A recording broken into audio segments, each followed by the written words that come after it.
Ya estamos por aquí, son las 2 de la tarde con un minuto. Guadalupe Correa Cabrera, bienvenida, Guadalupe. Muchísimas gracias, Julio. Pues ahora sí, después de algunos días que no pude estar, de algunas semanas, pero ya estoy aquí de regreso y me da mucho gusto estar ¿Por, contigo, dime. por qué nos tienes tan abandonados, Guadalupe Correa Cabrera? Dinos la verdad aquí, frente a Víctor Ronquillo, Ricardo, tu servidor y la audiencia. ¿Por qué nos No, tienes abandonados? no, la vez pasada hubo un problema muy grande. Estaba yo no estaba en México y no funcionó el internet.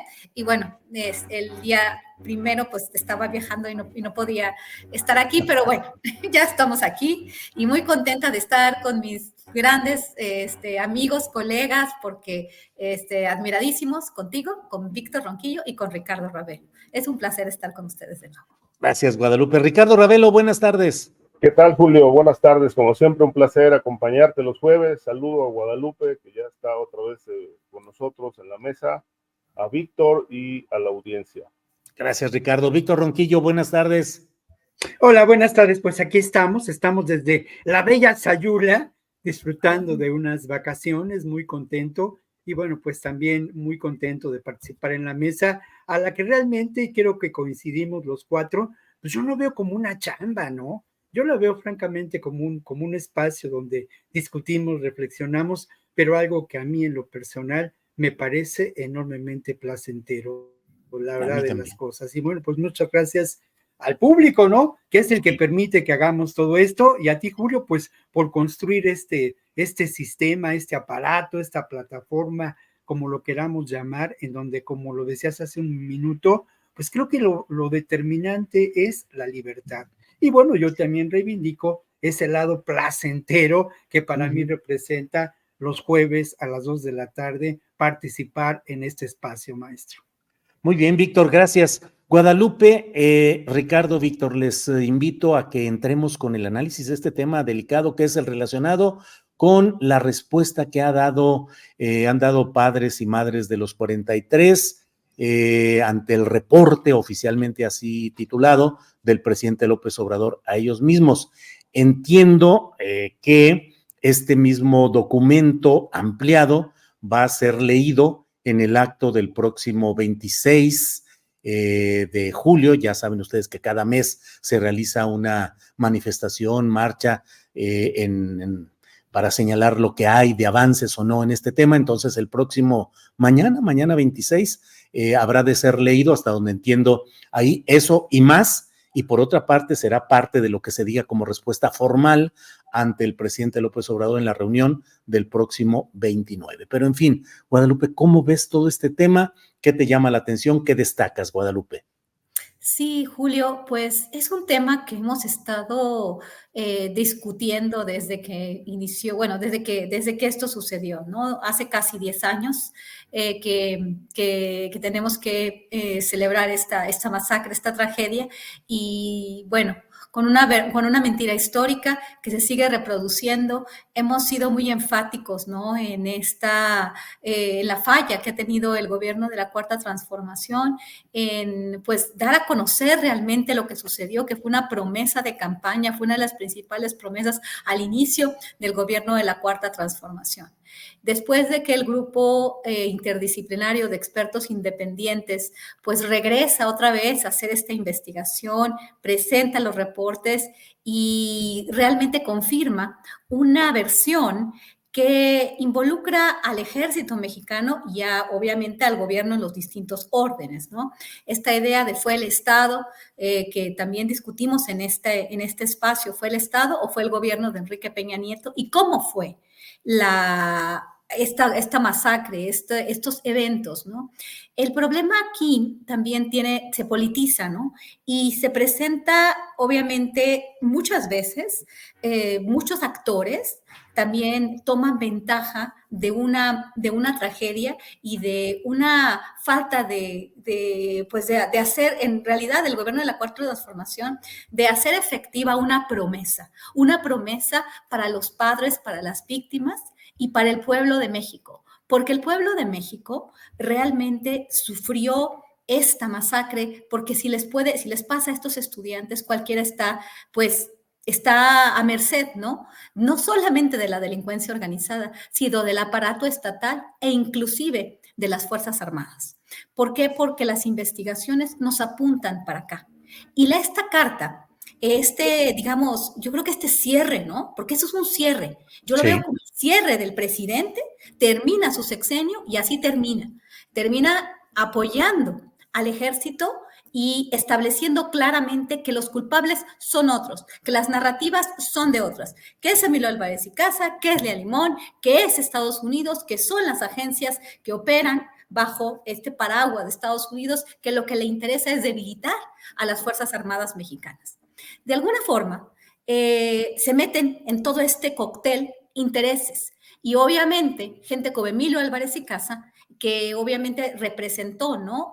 Pues un poder, una mano blanda del belicismo, ¿no? Porque también a la potencia belicista le interesa, pues, un debilitamiento de las instituciones del sur global más importantes, entre ellas el ejército mexicano. Y más ahora, cuando se va a presionar más a México con relación al narcotráfico. Pero independientemente de eso, hay una responsabilidad de las Fuerzas Armadas que no ha querido reconocer el presidente. Y esto da mucho miedo.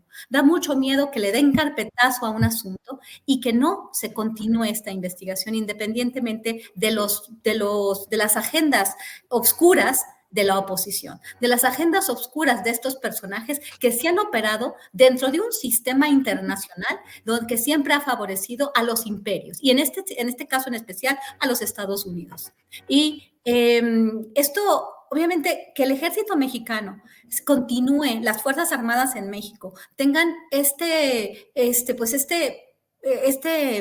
cara limpia, es importante, pero si la tuvieran limpia, es importante que el presidente haya tenido claro que si hay responsables dentro de las Fuerzas Armadas, pues que se juzgue a los responsables. Pero desafortunadamente el ejército funciona de una forma muy vertical y todos a la parte de arriba y los generales en particular saben perfectamente lo que hacen los de abajo.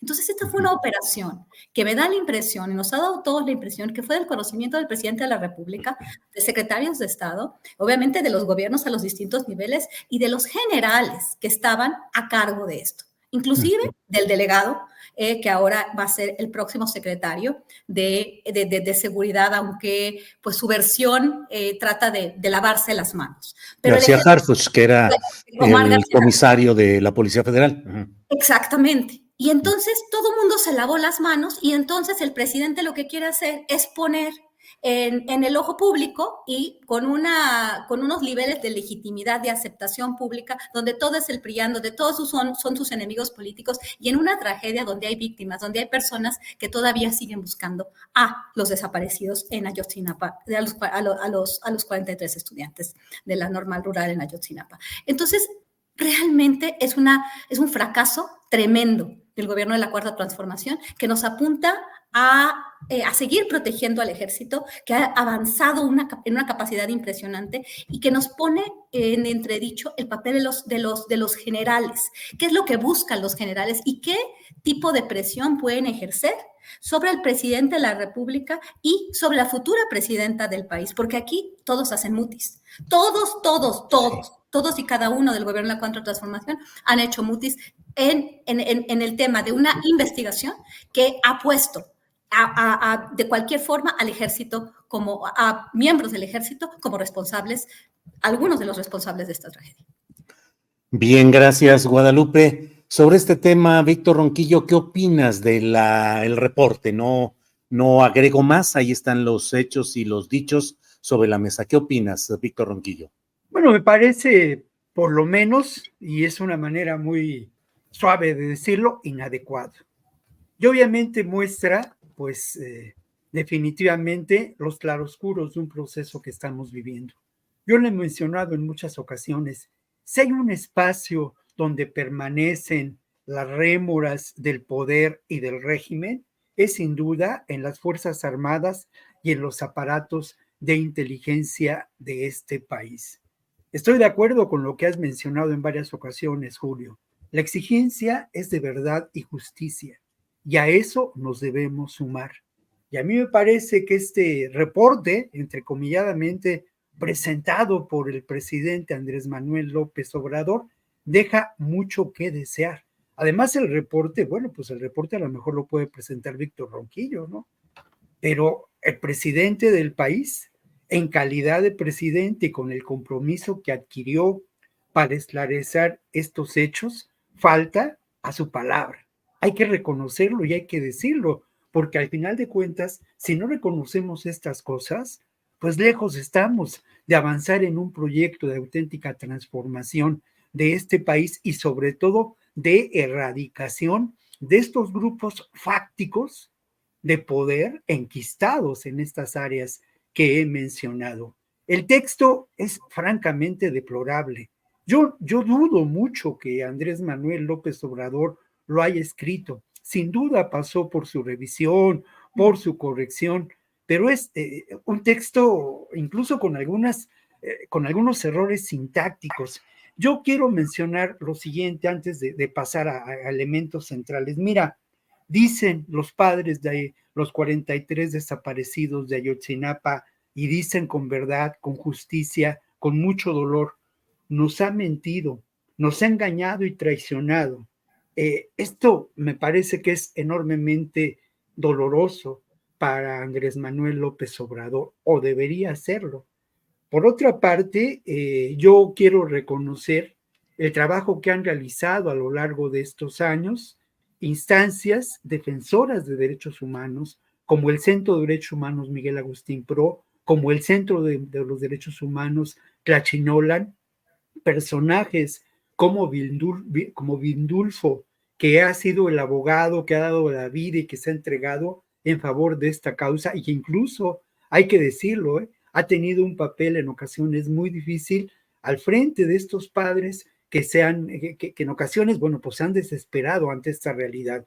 Y obviamente también el reconocimiento a quienes no han cejado en la búsqueda de sus hijos desaparecidos, algo que indudablemente si uno pues se pone en los zapatos de ellos, comprenderá ese enorme dolor. Y dicen los padres, ¿no? Respondiendo a este reporte del presidente Andrés Manuel López Obrador, dicen que es confuso. ¿Y por qué es confuso? Porque quien escribió el texto, si lo escribió el propio Andrés Manuel López Obrador, quien al final de cuentas lo suscribe como propio, pues es una pirueta retórica para excluir al ejército de toda responsabilidad y argumentar que se han detenido 20 militares. 20 militares, sí, pero estos militares actuaron en el marco y con el apoyo de la institucionalidad del ejército. No actuaron fuera de ese entorno. Al final de cuentas, aprovecharon esa condición para actuar, pues ya, por lo menos esas son las acusaciones presentadas, para vincularse con el cártel de Guerreros Unidos y actuar a favor de los intereses de este grupo criminal. Además, como lo hicieron otros actores políticos. Y luego, como dice esta misiva, habla de que está repleto de inconsistencias este texto, ¿no? Sin duda, porque hay un elemento central que no se esclarece. Es las Fuerzas Armadas, las policías y el grupo político que en esos momentos controlaba los destinos no solo de Iguala, sino de Guerrero, son culpables por lo menos por omisión. Y además hay que señalar que el propio comandante de las Fuerzas Armadas fue el responsable no solo de la omisión, sino de dar salida con esa supuesta verdad histórica a los hechos, ¿no? Entonces, estas inconsistencias tienen que ver con ello. Y luego lo otro, ¿no? Hablan de descalificaciones sin sentido, vacías. ¿Cuáles son esas descalificaciones y hacia quién van encaminadas? Precisamente a quienes han mantenido viva la reflexión en torno a lo que ocurrió, a las organizaciones no gubernamentales y al GIEI. Creo que la exigencia debe seguir siendo de verdad y justicia. Lo último, Julio, importante, cómo termina esta carta de respuesta a este reporte, hablando de que la aparición con vida de nuestros hijos es determinante, en fin, pero ellos en este momento convocan a lo que podemos considerar un movimiento político que puede ser muy preocupante para el nuevo gobierno, ese movimiento político constituido por los miles de personas que en este momento se organizan en favor de la búsqueda de sus hijos. Es un tema enormemente delicado y me parece que la respuesta que ha dado Claudia Sheinbaum en la nota que leíste al principio del programa, pues da cierta esperanza de que se continúe adelante con la investigación. Bien, Víctor, gracias. Ricardo Ravelo, antes de pedirte tu opinión, y ya sé que ya llevamos buen rato, estás ahí, déjame compartir este videito de 1 minuto sobre protestas que han realizado en el marco de Ayotzinapa. Adelante, por favor, Sebastián. Que nuestro normal está infiltrado un militar activo, Julio César López Motonsi, ha llegado en representantes, pero todo eso lo ha rechazado el mismo presidente de la República, ha rechazado la participación del ejército cuando las investigaciones, cuando testigos han dado a conocer, han declarado que el ejército estuvo presente en esas calles, que el batallón infantería con sede en Iguala fueron llevados nuestros compañeros. Exigimos a este gobierno que agilice las líneas de investigación, que den a conocer el resultado de los compañeros que fueron trasladados a Lomas del Coyote. Ricardo Ravelo, esto sucedió en la costera de Acapulco y bueno, forma parte de las protestas en este marco de Ayotzinapa. Ricardo, en cuanto al reporte del presidente López Obrador y la respuesta que han dado padres y madres de los desaparecidos en Iguala, tu opinión, por favor, Ricardo. Mira, yo lo resumiría, para mí no es un cierre del asunto, tal cual es el carpetazo gubernamental, quizá la investigación más sensible que le tocó llevar al gobierno de López Obrador.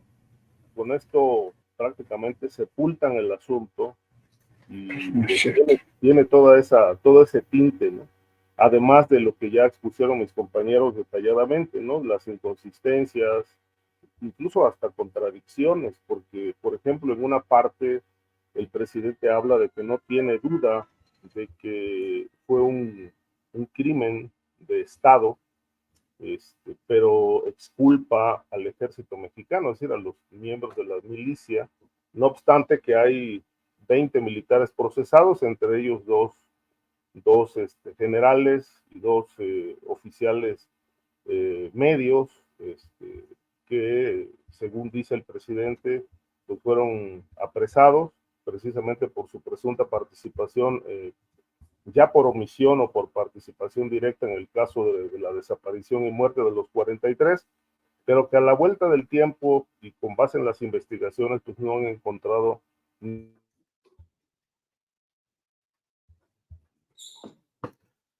Híjole, bueno, seguimos ahí con esperemos que regrese pronto Ricardo para que podamos escuchar su opinión. Ya sabe usted que aquí siempre escuchamos la opinión con respeto y cuidado de Ricardo Ravelo, pero bueno, hay problemas técnicos que estamos ahí.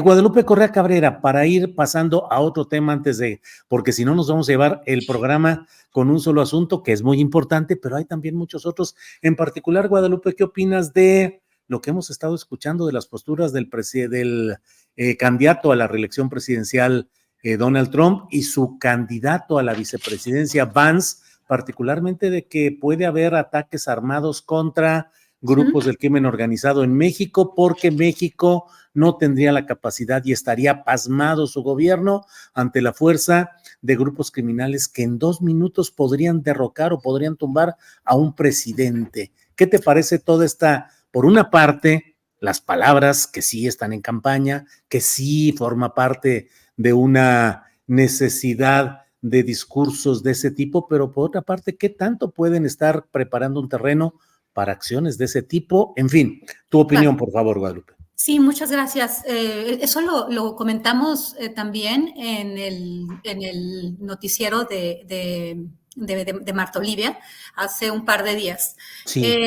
Esto no es nuevo y le hemos estado dando seguimiento muy puntual a toda la generación de esta narrativa, a la propaganda que está detrás de la idea de que la crisis del fentanilo ahora le llaman la crisis del fentanilo, antes la epidemia de los opiáceos, ¿no? Los opioides en Estados Unidos, donde pues Donald Trump en el año 2017, cuando un par de días de haber entrado, de haber asumido como presidente de los Estados Unidos de América, él dice que pues los bad hombres, ¿no? La idea esta de los bad hombres y se empieza a generar esta narrativa que uno ya venía también de unos personajes del partido, como Michael McCall, del Partido Republicano, en el estado de Texas, ¿no? La plana más radical a la derecha del Partido Republicano, que en este momento se ha vuelto una parte fundamental de lo que es el proyecto América Primero, de lo que es el trumpismo. Tenemos me gustaría pues recomendarles, y está abierto para que todos lo puedan leer, este artículo que se titula Paradojas del trumpismo, la crisis del fentanilo y la guerra contra los carteles. Ahí explico, porque coordiné un número especial sobre el trumpismo y sobre el Proyecto América Primero para el CISAN, que es para la revista Norteamérica, que es la revista del Centro de Investigaciones sobre América del Norte, y vamos a tener un evento los días 23 y 24 de octubre para explicar qué es el trumpismo y qué implica. Y mi parte ahí fue coordinar los trabajos y además a invitar académicos de Estados Unidos y de México y que ellos van a estar presentando. Pero yo escribí la parte de la guerra contra los carteles, que le da un seguimiento muy puntual desde que se empieza a generar esta narrativa y explico cómo desde el punto de vista discursivo, desde el punto de vista militar, cómo se forma estas operaciones psicológicas y esta propaganda. Y definitivamente la explico cómo va progresando, cómo va evolucionando. El tema de las organizaciones terroristas internacionales, de denominarlas así, que fue una constante durante el gobierno de Donald Trump con esta idea de los bad hombres, pero ahora llegó a un punto en el cual dos congresistas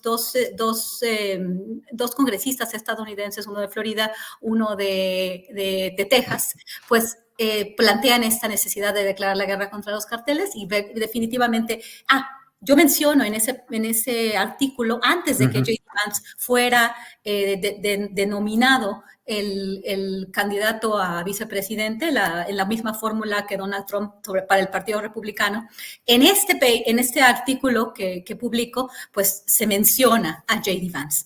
Y J.D. Vance es pues el hombre, ¿no? del gran capital que está detrás de Donald Trump, detrás de que es Peter Thiel. Que bueno, pues es un hombre del Silicon Valley y hay mucho dinero detrás de Donald Trump. Por lo tanto, no hay que descartar esto.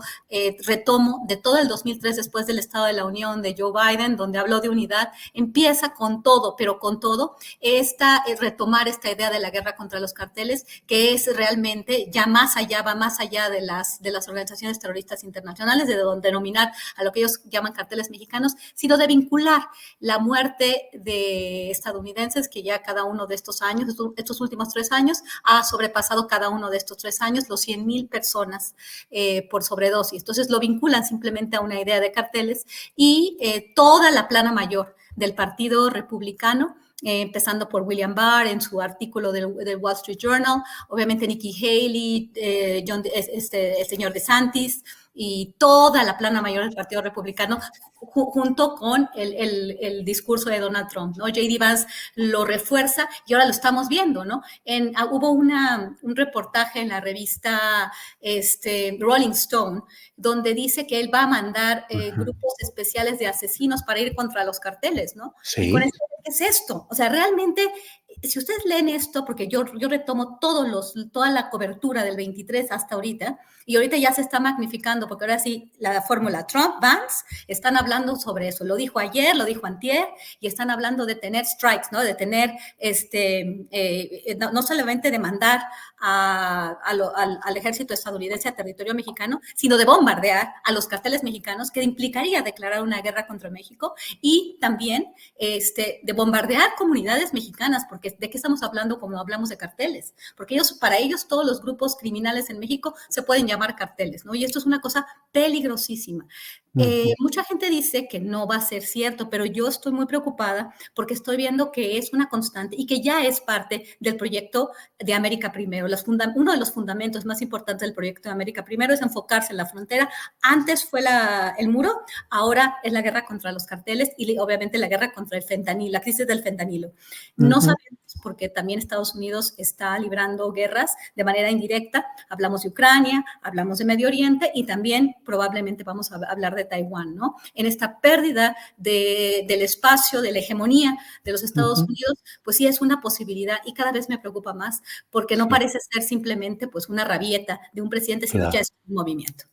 Bien, Guadalupe, gracias. Vamos a regresar con Ricardo Ravelo. Ricardo, hasta donde el internet nos permita, adelante con el tema en el que estábamos, que es el relacionado con la respuesta de los padres de familia al reporte del presidente López Obrador. Sí, bueno, hablaba de las inconsistencias, de las contradicciones, ¿no? Por un lado, que el presidente planteó, que reconoció más bien que sí había participación, era un crimen de Estado, una acción de Estado, pero exculpó al ejército de esta situación, a pesar de que hay, decía yo hace un momento, 20 militares procesados, 2 generales, 2 oficiales de rango, pero que según el presidente ya las investigaciones demostraron que no hay absolutamente ninguna evidencia que los implique en el caso. De tal manera que, bueno, esto es lo que mantiene a los padres de familia, sobre todo a las madres de los 43 estudiantes, pues enojados, molestos, de ahí todo este reproche al presidente, porque como mencioné, ellos consideran que, pues, bueno, más bien ellos no consideran, eso lo dije yo, esto, desde mi punto de vista, es el carpetazo al caso Ayotzinapa, una de las investigaciones más sensibles de la actual administración, que lamentablemente sigue impune. Días antes escuché unas palabras de Encinas, el señor Encinas, donde él sí insiste en que hay participación militar y el presidente lo niega rotundamente y ha sido el mejor abogado de los militares señalados en este caso, ¿no? El presidente de la República, y yo creo que deja al presidente un tema pendiente y deja ahí un conflicto que puede generar incendio en Guerrero, en otros estados, porque pueden echarse, digamos, andar protestas, como ya ha ocurrido en Palacio Nacional, precisamente por las inconformidades con la investigación de este caso, que insisto, es muy doloroso y genera mucha rabia entre ellos, que como dicen, parece que les tomaron el pelo, porque al final no pueden concebir que se acepte que es un crimen de Estado sin exculpando a los militares de este caso. Bien, Ricardo, gracias. Víctor Ronquillo, sobre el tema que hemos hablado lo hemos platicado ya con Guadalupe Correa Cabrera, de las declaraciones de Donald Trump y del candidato a vicepresidente Vance, del amago de entrar violentamente contra grupos del crimen organizado en México. ¿Qué opinas, Víctor? Bueno, yo quisiera hoy dar crédito al que siempre me parece en la mayoría de las ocasiones acertadas las reflexiones de los artículos editoriales, ¿no? Del editorial de la jornada. Y en esta ocasión ellos recuerdan un texto que es muy importante, la autobiografía de Mark Speer, el exsecretario de Defensa de Estados Unidos cuando el gobierno de Donald Trump. Speer, en las páginas de este libro, habla sobre cómo el propio Trump se acercó alguna vez a preguntarle en cuanto a las posibilidades que habría de bombardear a los cárteles, sobre todo, digamos, una operación dirigida para terminar con los jefes de estos grupos criminales, ¿no? Entonces, la intención pues era realizar una conspiración para atribuir este ataque a otro país. Ese me parece que es un dato relevante y que deja ver cómo esto ha sido pues una idea eh, latente a lo largo del gobierno de Trump y presente en el imaginario de esa derecha más extrema de los republicanos. La pregunta ¿es posible tecnológicamente hacerlo? Bueno, pues ya el público ha sido, ¿no? Sin duda.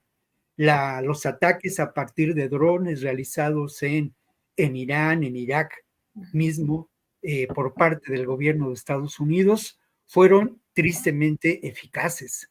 Dejando de lado el dolor que provocaron, técnicamente fueron impecables. Y ese dolor tiene que ver con pues cientos de muertes y de daños colaterales. Indudablemente, a Estados Unidos, en términos ideológicos, siempre le ha sido importante tener el recurso de construir un enemigo, el terrorismo. Y ahora es el terrorismo, pero es el terrorismo que representan los cárteles o los jefes de los cárteles mexicanos que han sido, desde la perspectiva de este discurso de la derecha, capaces de una acción que ha llevado a la muerte a cientos de miles de norteamericanos a propósito de la sobredosis de fentanilo, un acto que ellos consideran terroristas. Y aquí está la aparición de este personaje que nos confirma cómo en Estados Unidos el espectáculo de la política y el espectáculo de la política y la política del espectáculo privan, y cómo para ese espectáculo es importante los protagonistas como Trump y este personaje que ha llegado ahora que es J.D. Vance, cuyo nombre no es ese, su nombre artístico político, ¿no? El de J.D. Vance.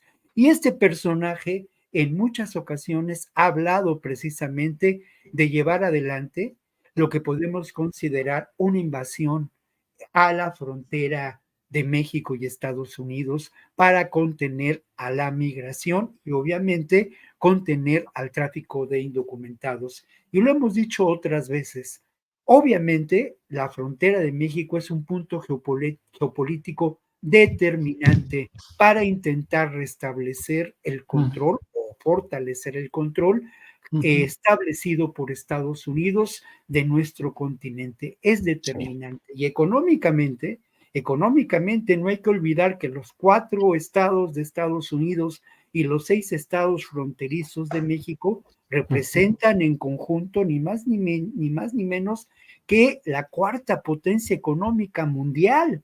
Entonces, la frontera por sí misma, más allá de los negocios del crimen organizado y más allá de lo que significaría políticamente, su control representa un enorme negocio. Entonces, tras del discurso político y esta construcción del enemigo, hay sin duda también la búsqueda de controlar estos espacios, Claro. Julio. Bien, gracias, Víctor Ronquillo. Ricardo Ravelo, sobre este mismo tema, ¿cuál es tu punto de vista? Por favor, Ricardo. Mira, no hay que olvidar, Julio, que este tema de plan de guerra o plan de invasión hacia México para enfrentar a los grupos criminales ya se había diseñado cuando Donald Trump era presidente. Se conoció posteriormente, es decir, ya cuando dejó la presidencia, trascendió, se conoció ese plan de invasión hacia México. Es decir, siempre han tenido esta idea de entrar al territorio nacional para enfrentar a los grupos criminales. Y no hay que olvidar que hubo una enorme presión hacia el gobierno de México para que fueran declarados como grupos terroristas. Por lo menos si hay 5 o 6 cárteles, entre ellos Sinaloa, cártel de Jalisco, entre otros, con el fin de poder intervenir. Ahora, hay razones para poder, digamos que presionar al gobierno de México para que rehaga la política antimafia, que como sabemos en este sexenio fue totalmente fallida.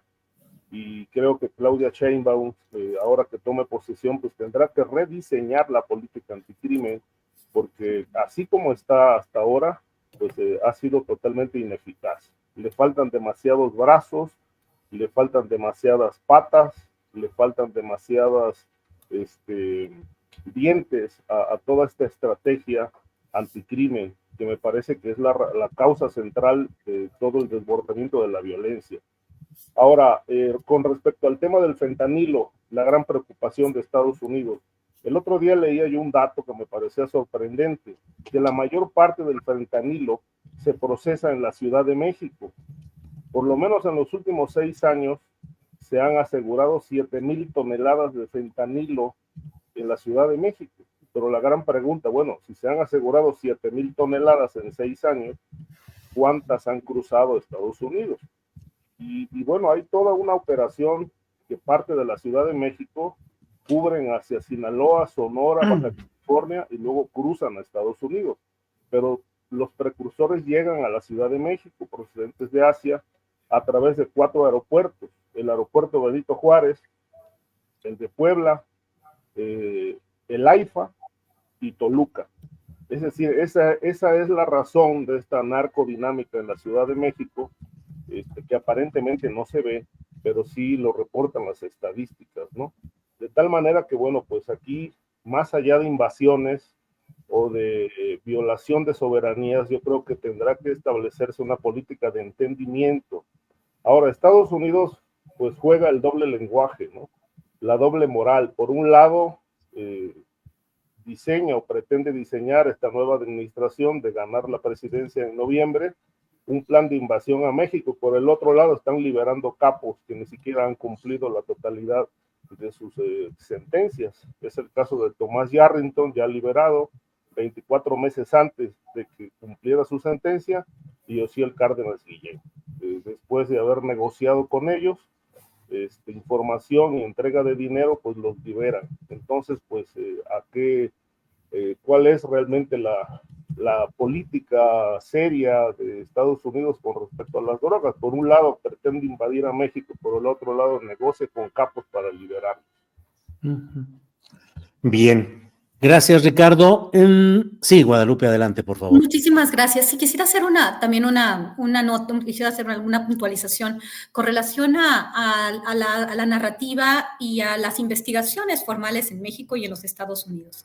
La DEA en particular, y bueno, todos los mapas, ¿no?, que se van repitiendo, y los think tanks en los Estados Unidos, bueno, obviamente en específico el Departamento de Justicia, el Departamento de Seguridad Nacional, el DHS, plantean esta idea, ¿no? La idea de que el cártel de Sinaloa, el cártel Jalisco Nueva Generación, son los principales productores y distribuidores de droga que llega a los Estados Unidos. Tengo un proyecto en la ciudad de Filadelfia, en Kensington y en Skid Row, y te das cuenta de que mucha de esta idea, ¿no?, de que todo llega, de que los precursores llegan desde Asia, que el fentanilo se produce en México, en laboratorios mexicanos, y que luego pasa a los Estados Unidos, no necesariamente coincide con la realidad que se observa en lugares como Kensington, que son zonas abiertas al consumo de droga. Ahí hay policía, pero todo el mundo puede consumir la droga que sea. Ahí los dealers les dicen en la mañana, en mediodía, en la noche, que hay pruebas gratis. Entonces, así para engancharlos, y ahí se puede consumir de todo. Se dice que es la crisis del fentanilo, pero se consumen todo tipo de drogas. Y entonces se pone uno a pensar, ¿por qué el fentanilo tendría que tener esa lógica? ¿Y qué papel jugarían las farmacéuticas que tienen sus centros de operación en los Estados Unidos? ¿Por qué todo tendría que llegar de China? ¿Por qué? Que solamente los chinos pueden producirla, y dónde se producen. Además de todo, hay una cosa muy importante y muy interesante. Muchas de estas áreas libres de droga, se consumen las drogas como se facilita por ejemplo, cuando hacen estos programas, las ONGs, de intercambio de jeringas, lo que se llama reducción de daños, pues promueven el uso de ciertas sustancias o de ciertos métodos, ¿no?, como el uso de jeringas. Eso pasa ahí. Y entonces ahí también se consume mucho tranq. El tranq no es fentanilo. El tranq es una sustancia médica para los animales, ¿no?, más bien de veterinario, para los animales. Y ahorita porque puedo entrevistar a varias personas que ayudan ahí a los adictos en Kensington, y es una droga que se está extendiendo bastante. Entonces, esta idea que tienen los estadounidenses de que los carteles. Pues entonces, ¿cómo los carteles hacen que se distribuya y que se consuma en los Estados Unidos, donde existen estos lugares, donde se puede consumir lo que sea? Y entonces ahí no hay carteles, porque realmente hay un consumo libre, hay un mercado libre, donde los dealers están a la rebatinga de consumidores, ¿no? Entonces, toda esta retórica falaz, mentirosa, tramposa, de Donald Trump, de J.D. Vance, de Nikki Haley, de Ron DeSantis, de toda la plana mayor del Partido Republicano, porque no están atacando las causas de raíz de la drogadicción en los Estados Unidos. Una sociedad enferma, una sociedad que le quita sus casas a muchos, donde realmente las farmacéuticas son el cartel el más gran cartel, porque ellos sí son un cartel. Son pequeñas empresas que sí se reúnen, que sí son un cartel, porque ellos sí están decidiendo cuánto van a producir para tener las mayores ganancias. Entonces, bueno, eso era una cuestión que se debe de poner en la mesa, ¿no? Gracias, Guadalupe. Víctor Ronquillo, hay otro tema que me parece que debemos analizar, que es el del asesinato del comisario Milton Morales Figueroa, que formó parte del equipo en el área de inteligencia de Omar García Harfuch en la Secretaría de Seguridad Pública de la Ciudad de México, y que según diversas versiones estaba considerado incluso para encargarse del área de inteligencia, ahora que García Harfuch será el secretario de Seguridad Pública a nivel federal. Un asesinato del cual ahora se dice que se están investigando la eventualidad de filtraciones internas, de dónde él se movía, de dónde andaba, en fin, todo este tipo de cosas, pero que también pareciera tener un mensaje de advertencia de grupos criminales en este tema. ¿Qué opinas, Víctor? Bueno, lo primero que hay que mencionar es que fue un personaje clave en las labores de inteligencia realizadas a lo largo del gobierno de Claudia Sheinbaum y de la gestión de García Harfuch al frente de la Secretaría de Seguridad Pública. Labores de inteligencia determinantes para abatir a grupos criminales vinculados al narcomenudeo, vinculados a la extorsión y a otros delitos como la trata de personas. Hay una galería que se puede revisar en el internet de estos personajes a los que, pues, en activo la gestión de este comisario, pues llevó a su detención. También destaca el bajo perfil con el que se manejó. Hay que reconocer que ese bajo perfil seguramente le permitió una actuación pues destacada si uno se atiene a esa numeralia y a esa galería que he mencionado de personajes del crimen organizado de baja escala. Pero este comisario era también el encargado de casos relevantes. Yo llamo la atención de ellos, no tanto por su carácter mediático, sino por el carácter político que ambos tienen. El tema del intento de homicidio a Ciro Gómez Leiva, sin duda es un asunto que, además de tener un alto contenido mediático y todo lo que de ello se derive, pues es un asunto de índole política determinante hoy en día, ¿no?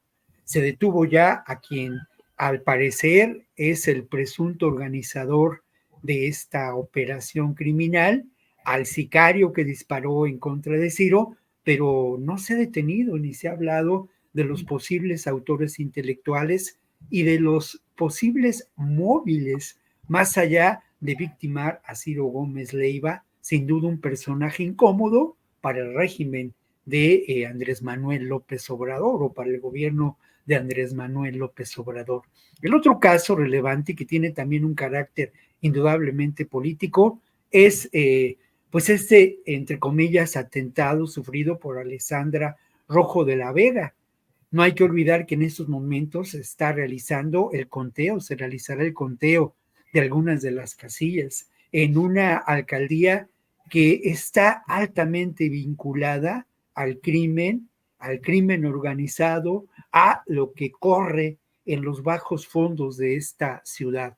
Algunas operaciones encabezadas por el comisario Morales, pues también estuvieron relacionadas con pues golpes directos al cártel de Sinaloa, al cártel Jalisco de Nueva Generación, que siempre son los, digamos, los nombres, ¿no?, que se usan para para contar una versión oficial de estos hechos, ¿no? Lo otro, pues a mí me parece, ya en el otro terreno que has mencionado tú en distintas ocasiones, Julio, pues mira, yo traté de ver si era un acto de terrorismo como tal, ¿no? El acto de terrorismo pues tiene como finalidad generar tensión, horror, miedo en tanto la sociedad, ¿no? O sea, estos crímenes que de alguna manera pueden considerarse van a tener una enorme repercusión social.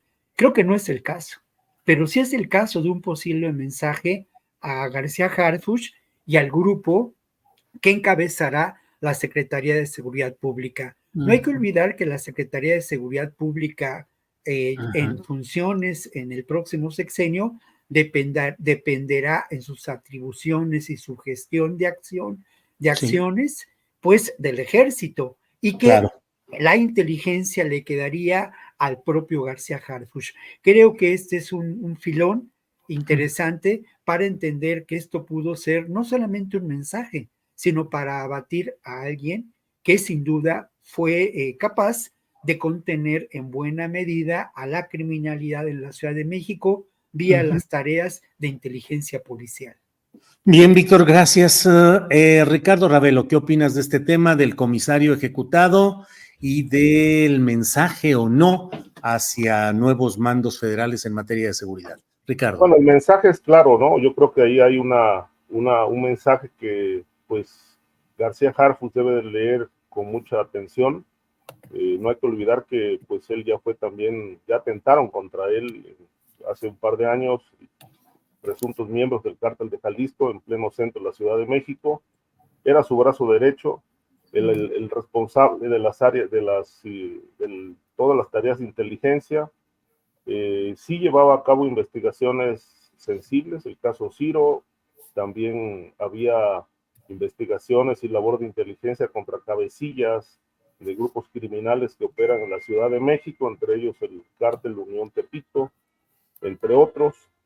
Y lo que llama la atención es que, de acuerdo con lo que pude saber de las fiscalías, porque la investigación la están llevando tanto la Fiscalía del Estado de México como la de la Ciudad de México, se están coordinando la investigación, es que independientemente de las líneas de investigación que apuntan a su trabajo, hacia las investigaciones sensibles que llevaba, hay una investigación hacia adentro de la Secretaría de Seguridad Pública, precisamente porque los escoltas están bajo sospecha.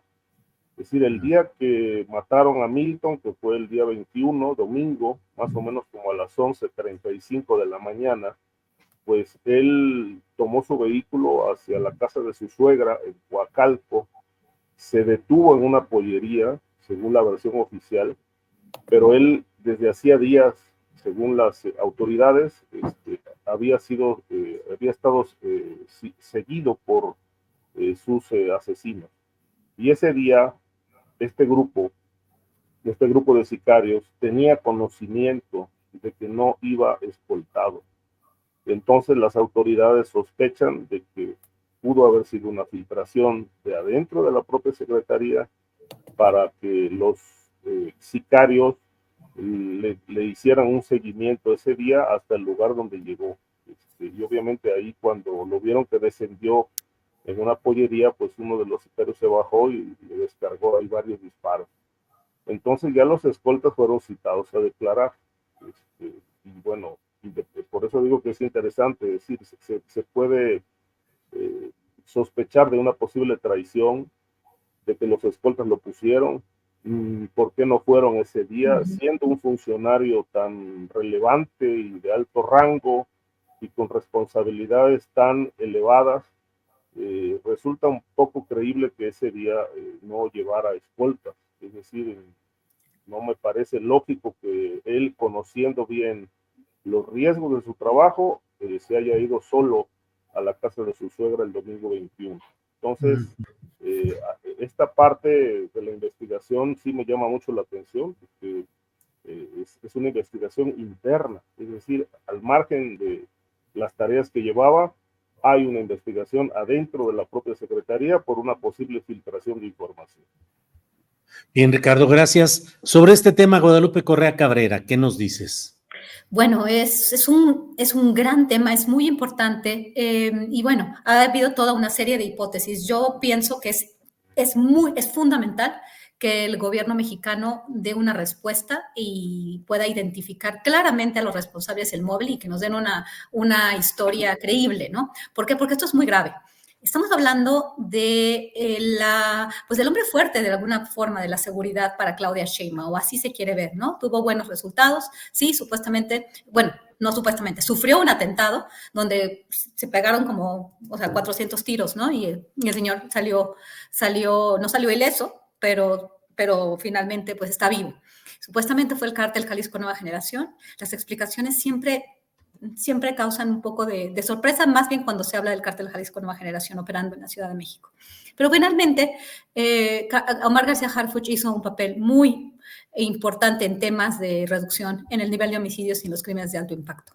Se decía que pues no iba a tener dientes él, porque obviamente tenemos la seguridad pública está monopolizada por los militares y que él iba a ser el enlace pues, del sector civil con los militares, ¿no? Y que él iba a tener una labor muy importante, que es la labor de inteligencia. Y Milton era su persona fuerte. Esto es muy complicado, esto es muy delicado, y también por eso los medios públicos, muchos medios muy cercanos a la Cuarta Transformación, no le han dado la cobertura que se requiere. O sea, ¿quién estaría atrás? Y además sale el señor Roberto Madrazo con un tuit que están repitiendo muchos de la oposición, en el sentido de que empiezan a decir, sí, fueron los carteles, ¿no? Los carteles, esta idea de estos carteles que son todopoderosos y que no se entiende bien, y que no se entiende bien quién es el cártel Jalisco Nueva Generación, si no nos ponemos a ver cómo opera la delincuencia organizada a nivel local, en lugar de hablar de esta idea de carteles, ¿no? Como si los carteles le dieran un mensaje al futuro gobierno de México, porque realmente asesinaron al quien iba a ser al hombre fuerte para García Harfuch, que iba a ser la encomienda más importante, era la inteligencia. Y él era su director de inteligencia, porque esa es supuestamente una de las principales funciones que va a tener él, y coordinar con la fiscalía. Y en realidad, y obviamente iba a tener una muy buena relación, porque iba a tener, Omar García Harfuch va a tener algún papel en la selección del secretario de Defensa y secretario de Marina. Entonces, ¿quién estaría, a quién le gustaría que llegara debilitada la nueva presidenta de México y su hombre fuerte? Porque tampoco Claudia ha tenido tanta posibilidad de elegir ella misma a todo su gabinete. Muchas de las personas de su gabinete, pues no son gente tan cercana a ella. Y quien sí es muy cercana a ella es Omar García Harfuch. Entonces, eso fue un golpe brutal, Omar García Harfuch. Entonces, nos quedan muchas dudas, y yo sí espero, por bien de ellos, que realmente puedan dar una respuesta, ¿no? Pero sí llega con el pie izquierdo Omar García Harfuch, y llega con el pie izquierdo Claudia Sheinbaum en cuestión de seguridad, porque si no puede ni siquiera proteger a su propia gente, y también queda viva esta hipótesis del trabajo interno, ¿no? Porque no es fácil que a un hombre que supuestamente hace inteligencia lo asesinen así y tan fácil, ¿no? O sea, además en el Estado de México. Muy, muy complicado, y muchas preguntas. Gracias, Guadalupe. Estamos ya en la parte final del programa, son las 2 de la tarde con 54 minutos, así es que nos toca postrecito de a 2 minutos cada cual, si nos hacen favor, comenzando con Víctor Ronquillo. Víctor, por favor. Bueno, a lo mejor me voy muy rápido, y bueno, es la recomendación de un libro muy interesante para apartarnos de esta versión oficial, de esta versión Netflix, de lo que ocurre en términos del crimen organizado y su acción en términos de control social, de control territorial. Es un libro que no tiene desperdicio, se llama Mafia Life, de Federico Varese, está publicado por la editorial Malpaso. Es un libro que incluso se publicó hace ya algunos años, pero es muy interesante porque el libro pues se aboca al diagnóstico, a la, digamos, puntualización de la operación mafiosa de los principales grupos mafiosos en el mundo, y trabaja con lo que puede considerarse la perspectiva del negocio de quienes los encabezan. Pero lo interesante, y es la lectura que yo recomiendo, es hacer una lectura espejo para entender lo que ocurre en México con la formación de estos grupos criminales vinculados al poder político, de los grupos paramilitares que le sirven y hacer preguntas en cuanto uno va realizando la lectura que establecen una relación y una enorme diferencia con cómo puede operar la mafia siciliana, cómo opera la yakuza japonesa, cómo operan diferentes grupos criminales en Inglaterra, en la Inglaterra de los años 90 y 2000. Un libro por demás interesante, una investigación académica en donde además se dispone, y esto es muy valioso, de los testimonios rendidos a las autoridades de algunos integrantes de estos grupos mafiosos. Insisto mucho, una lectura de espejo para tratar de aproximarnos a lo que pasa en México con los grupos criminales y establecer una distancia clara con esta versión oficial del Cártel Jalisco Nueva Generación, de todos estos grupos, ¿no? Entender de una manera distinta conflictos como el que ya no hablamos, de lo que está pasando en la frontera de Chiapas y en el territorio de Guerrero, por ejemplo, Julio. Víctor, muchas gracias. Ricardo Ravelo, postrecito, por favor. Sí, yo no quiero dejar pasar el tema de Chiapas, es decir, la crisis de inseguridad que está viviendo Chiapas, el dolor humano, los desplazados, la impotencia oficial o complicidad oficial para poner paz en ese territorio. Ayer tuve la oportunidad de platicar ahí con unos colegas de Chiapas y en realidad pues me estaban comentando que es una situación que ya se salió de control y que lo que se está disputando pues es el control fronterizo, es decir, es una frontera por donde cruzan precursores químicos, droga, armas y obviamente hay muchísimo abigeato. Las vacas, el ganado que se roban en Centroamérica lo cruzan por Chiapas y en la mayor parte de los casos las reses, las vacas van preñadas de droga.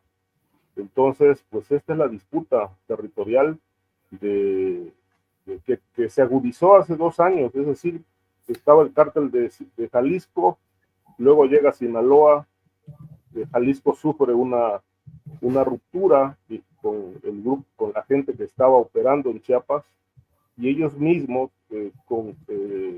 crearon el llamado cártel Chiapas Guatemala, que es la nueva organización que ahora se está enfrentando a Jalisco y al cártel de Sinaloa. Y obviamente, bueno, pues no hay seguridad, no hay presencia militar, no hay presencia de Guardia Nacional, de tal manera que, así como lo hemos expresado hoy, Chiapas, como otros territorios, pues son tierras de nadie. Gracias, Ricardo. Y vamos con Guadalupe Correa Cabrera para el último postrecito de esta mesa. Por favor, Guadalupe.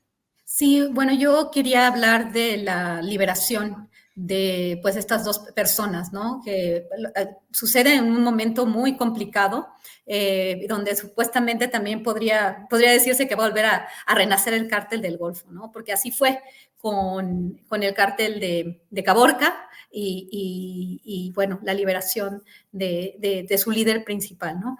En este caso estamos hablando de Osiel Cárdenas y estamos hablando de Tomás Yarrington Rubalcaba. Osiel Cárdenas supuestamente sale el 30 de agosto y Yarrington supuestamente ya salió, pero no sé en este momento dónde está. Aparentemente está en un centro de detención, ya la cuestión migratoria, pero salen al mismo tiempo y no dudaría que supuestamente va a volver a renacer el cártel del Golfo, ¿no? Porque esta es la idea que los estadounidenses necesitan también presentar, ¿no? Con la idea de que Caro Quintero, después de que estuvo en prisión, pues ya formó un cartel y ahorita es un cartel importante, supuestamente, ¿no? El cartel de Caborca.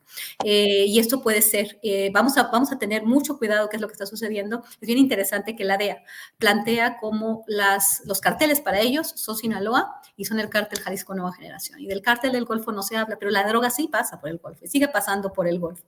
Cuando hablamos del cártel, rápidamente, el cártel Jalisco Nueva Generación o del cártel de Sinaloa, hablamos de enfrentamientos, hablamos de violencia, hablamos de cuestiones que se ven, ¿no? Cuando no me hace mucho sentido, cuando estamos hablando de narcotráfico, se lo hablé con Ricardo la otra vez, ¿no? Estábamos hablando de esto, en el sentido de que los narcotraficantes no quieren que los vean, no quieren pelearse las plazas, más bien tendrían que ser muy sigilosos, ¿no? Y en este momento, de alguna forma, el Golfo está siendo un lugar de sigilo. Entonces vamos a poner mucha atención a lo que suceda cuando llegue el siguiente presidente de Estados Unidos, ojalá no sea Trump, y al cártel del Golfo, ¿no? Con la salida de estas dos personas casi al mismo tiempo. Bien, pues muchas gracias. Son las 3 de la tarde en punto. Gracias a los 3 participantes, Víctor Ronquillo, Ricardo Ravelo, Guadalupe Correa Cabrera. Gracias por estar aquí y como siempre, seguimos adelante y nos vemos la próxima semana. Que ya no nos abandone Guadalupe. No, ahí ya seguimos. Ya no, hasta luego, que les vaya muy bien. Igual, que estén bien. Hasta luego.